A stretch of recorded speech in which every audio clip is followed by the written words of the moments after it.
ಎಲ್ಲರಿಗೂ ನಮಸ್ಕಾರ.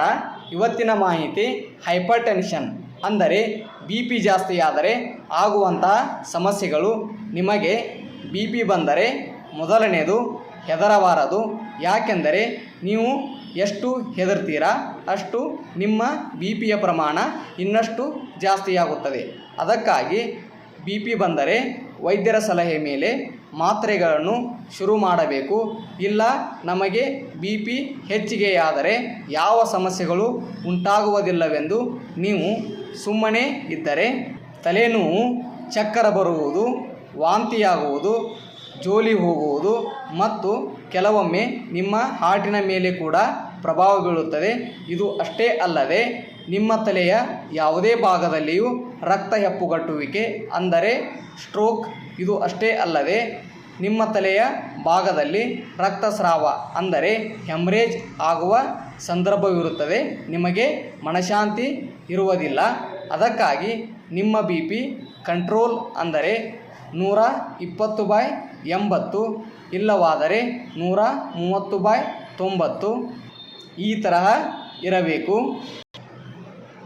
ಹಾಗೂ ಈ ಕಾಯಿಲೆಗೆ ಉಪ್ಪಿನಕಾಯಿ, ಹಪ್ಪಳ, ಶಾಂಡಿಗೆ, ಉಪ್ಪು ಇವುಗಳನ್ನು ಸೇವನೆ ಮಾಡಬಾರದು.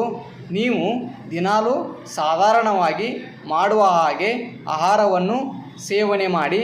ಆದರೆ ಆ ಊಟದಲ್ಲಿ ನಾವು ಮೇಲೆ ಹೇಳಿದಂತೆ ಅಂತಹ ಯಾವುದೇ ತರಹದ ಎಕ್ಸ್ಟ್ರಾ ಹಾಕಿ ತಿನ್ನಬಾರದು.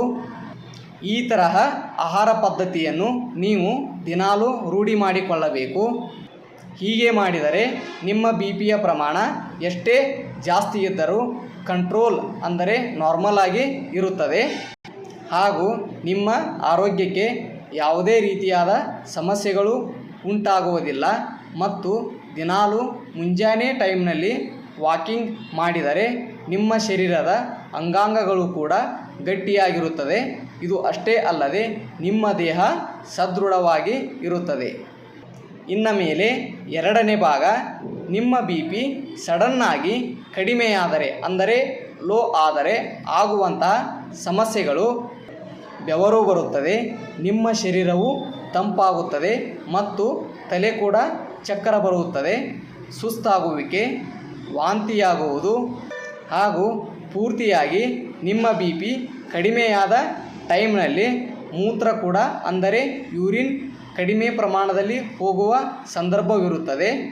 ಅದಕ್ಕಾಗಿ BP ಕಡಿಮೆಯಾದ ಟೈಮ್ನಲ್ಲಿ ಉಪ್ಪವಿರುವ ಯಾವುದೇ ತರಹದ ಆಹಾರವನ್ನಾಗಲಿ ಮತ್ತು ಪದಾರ್ಥಗಳನ್ನಾಗಲಿ ಮತ್ತು ಬಿಸ್ಕೆಟ್ಗಳನ್ನು ಸಡನ್ನಾಗಿ ತಿನ್ನಬೇಕು. ಹಾಗೂ ನೀರನ್ನು ಕೂಡ ಜಾಸ್ತಿಯಾಗಿ ಕುಡಿಯಬೇಕು. ಮತ್ತು ನಿಮ್ಮ ಅಲ್ಲಿ ಸಮೀಪದ ಯಾವುದೇ ವೈದ್ಯರ ಹಾಸ್ಪಿಟಲ್ನಲ್ಲಿ ಸಲೈನ್ಗಳನ್ನು ಹಚ್ಚಿಕೊಂಡರೆ ನಿಮ್ಮ BP ಕಂಟ್ರೋಲ್ ಆಗುವ ಸಂದರ್ಭ ಕೂಡ ಇರುತ್ತದೆ. ನಿಮ್ಮ ದೇಹದ ಬಗ್ಗೆ ಕಾಳಜಿ ಇರಲಿ.